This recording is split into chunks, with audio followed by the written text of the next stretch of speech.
welcome back to a brand new show, Winning Easy. My co-host Dan here. Hello. And like we said, we've got a lot to talk about. Before the break, we were just talking about the Epsom Metropolitan handicap weights, and we'll just scratch that up. It gets me really angry. Yeah. But we're going to move on. And the second topic today that I want to raise, and this is another thing that I'm not really happy about, is fillies and mares group races. There are far too many, way too many, that are worth way too much money that should not be. Now, the other week, we had the Golden Pendant, that PP1, which I know that he was on, massive PVP. Yes. Good odds. $18. Yeah, giddy up. See, if I could say, Catkins, what price was Catkins? Was she odds on? Odds on. Odds on, move on. That's it, that's the saying. No value in Catkins. The issue there was a field of 8. It's a Group 2, it's been elevated to Group 2 in a number of years, and it's now worth $400,000. There was 8 runners. Last Friday night, we had the Stock Stakes at Moonee Valley. 7 runners, Group 2, fillies and mares. Now, in the space of a week, we've got 2 fillies and mares races. One's over 14 and 1600, with fields of 7 and 8 for fillies and mares. All that is helping is obviously the good mares. You love to own them in those races. Easy prize money. But all that's doing is helping the black type on their pedigree, and all it's doing is helping the breeders. And now, how is that? If I've got a nice 5-year-old gelding or a stallion, how is that fair when I have no 5-year-old gelding races to run in? It's all dedicated towards the breeders Australian racing lately, and it's got to change. It really has to. On the same day, we had a Group 1 Sir Rupert Clarke Stakes in Caulfield, and that was worth $400,000. So if you had a filly and mare, why would you take on the males and not go to Sydney and take on a 7-horse field?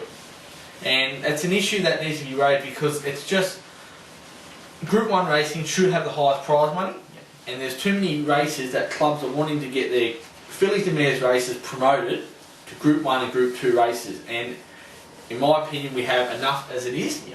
We have the Coolmore Classic, Group 1, we have the Queen of the Turf and the Autumn Carnival as well, Group 1 fillies and mares. Both have been raced significantly with the championship prize money. We have the Sangster Stakes in Adelaide for 1200 metres, the sprinters. The other two are over 15 and 1600 metres. We have the Winter Stakes in the end of the Brisbane Winter Carnival, Group 1, weight for age 1400 metres. I think that's a good race for the mares wanting to go before the breeding season.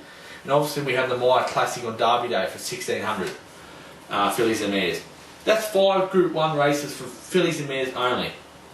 And all pretty much dedicated to a distance bracket. The same bracket. There's not a Group 1 fillies and mares race over 2,000 or 2,400. And the ATC are desperately trying to get the Golden Pendant raised to Group 1.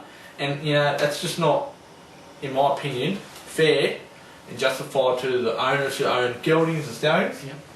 Running these races that are worth just astronomical prize money. Astronomical. Pardon the bit of a tongue twister. So yeah, and I think that's an issue that I've seen and it seems to be getting worse and worse. And it's every week you're seeing these races, fillies and mares listed races, Group 3, that honestly they're not group horses.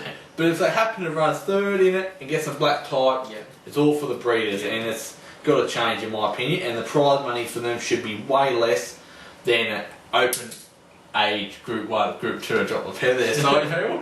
How can a Group 1 on the same day be worth equal as a Group 2 fillies and mares? I don't know. So that's it. That's the two my negatives of the week. And I've got just one positive note of the week I'd like to give a rap to. The old war horse Buffering. Oh, man. A sensational horse who just defies his age, every prep, injuries, no matter what, just is a bulldog for sure. Typical Queensland, he just loves a fight. That's exactly right. He's in for it. He is. He says, bring it on, I will fight you all and I will win. And he's just... He must have a heart the size of a lion. He's withstood the campaigns of Hayleys and Black Caviar years ago. Ran numerous placings to him. And he's still going at his age and returns sensationally. He's fought on, like you said, like a lion. And I must give credit to Rob Heathcote here. He has done a great job with him. Patience once again is the key there. one of my number one rules of patience, which doesn't get utilised enough. He gave him the Winter Carnival off, brought him back from Hong Kong, and it doesn't matter what he does the rest of his prep. He's got another Group 1 on his CV, that's 5 now. And very underrated still. It just doesn't get the race he deserves. Yeah, I mean, there's not too many horses that could have withstood campaign after campaign racing against Black Carrier, Hayleys, and come back. And what he done last week against those 3-year-old fillies, Petit Falou and Phonoton, is he broke their hearts. And he was he's a true Group 1 horse, and I just honestly, was brought for 22,000 at the sales. Just proves to me that you don't need to spend millions on yearlings, and that's next week's topic, which I want to elaborate on next week, but will be on buying yearlings. And some of these so-called bloodstock experts.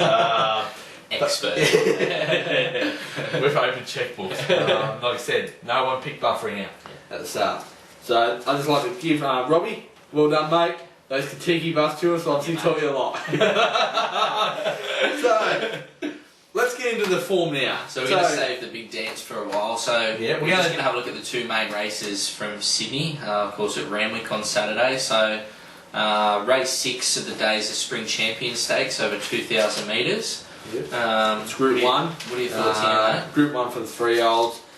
Little stripe I have is the moving it from last week to this week. I think it takes away this meeting apart from these two races is very, very poor. It's very, and I think it looks like a midweek meeting to me on paper. Definitely midweek meeting. And a Group 1 disrespect. I'd love to own any of those sources, but a Group 1 race should not be put on a meeting like this. It should be part of the race card last week, and with the other 3 Group 1s, and I also think it gives a better progression for the horses going on to their Melbourne campaign with the Caulfield Classic, the Amy Bars and the Derby.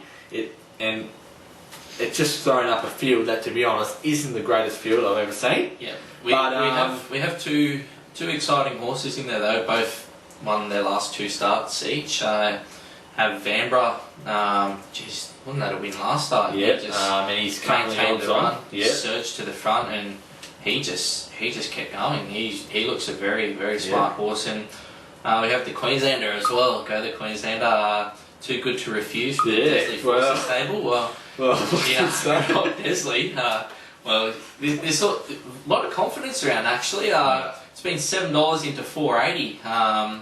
Some good money there. They've got Group 1 form around running third to Onesta 3 months back. And we saw what she did that last weekend and beat those in Group 1. That's right. Then it's come out and won its last 2 really impressively. Last start carried 59. Won by 3.5. You had to bring it down and have a crack. For sure. I encourage more people to have a crack. You know what I mean? You got a horse in form. It's $166,000 in prize money. You know, what have you got to lose? A Group 1, that's what you got to lose. You don't have a go. Exactly. So have a crack. So that's definitely. So what are your selections there? Well, to be honest, it really just looks a match race in too. I think on paper, I think Vanbrugh is going to be hard to beat again. I think he'll just settle back where he's comfortable and come around them. I think he'll win. I can't take the odds on. It's one of those ones where I don't want to back him, but I don't want to back against him. Like I say, we'll be cheering the Queenslander. Too good to refuse, number 4 there. Like I say, a lot of money, good form line. So I think they should run the Quinella in that race. So Vanbrugh to beat, too good to refuse. I've got Vanbrugh on top. Like I said, I won't be betting the race at all. But really, on his last start win, he should win. I'm looking for a bit of value. I've put number 6 Gold Ambition in for a second. He ran 5th last start in the Vanbrugh's race. It's bred to get 2,000, I think, and I think it'll run a lot better race today. I've got number 5 in, which is Man of Choice now from the Luke Price stable. Now it's a big, obviously, moment for Luke having a Group 1 runner. It's a great achievement. He ran 3rd in Vanbrugh's race last start. Before that one, very impressively in a Class 2 at Kembla. He's had a lot of head problems. This horse. He's a bit headstrong, but he's got barrier 1. What it's all about. He's got barrier 1. He should get the sucker run. He's been up for a while, but he seems to be holding his form all right. And I've dropped my bet again. But He should be there, and then obviously you got the Queenslander, and obviously the Hawks one, Jadir. Yep. Beautifully bred by Yep. Fastnet Rock. Yep. Love when Hawks ships it down from Sydney to Melbourne. He shipped it back from Melbourne to Yep. Sydney. It wasn't really go last start. It should go forward, Yep. lead. Yep. And the start before that, it got beat 2.3 lengths from Vanbrugh. Yep. Before that, by leading. It will go and give you some real good cheap. Yeah. And currently, like, that is at $21. Yep. Great price. So, and it's drifting, there's no money for it. Yeah. But when 2 starts go, it pushed the favourite. Yep. And obviously 2 lengths, the Yep. favourite won. But it's had that confidence win. It's won over the trip, over 2040. It's race fit and, you know, beautifully bred, and Hawks. Yep. Johnny, just a Great racing marvel. stable. Marvel that switching. It's Yep. been known for years, Yep. so I'd say definitely good value there.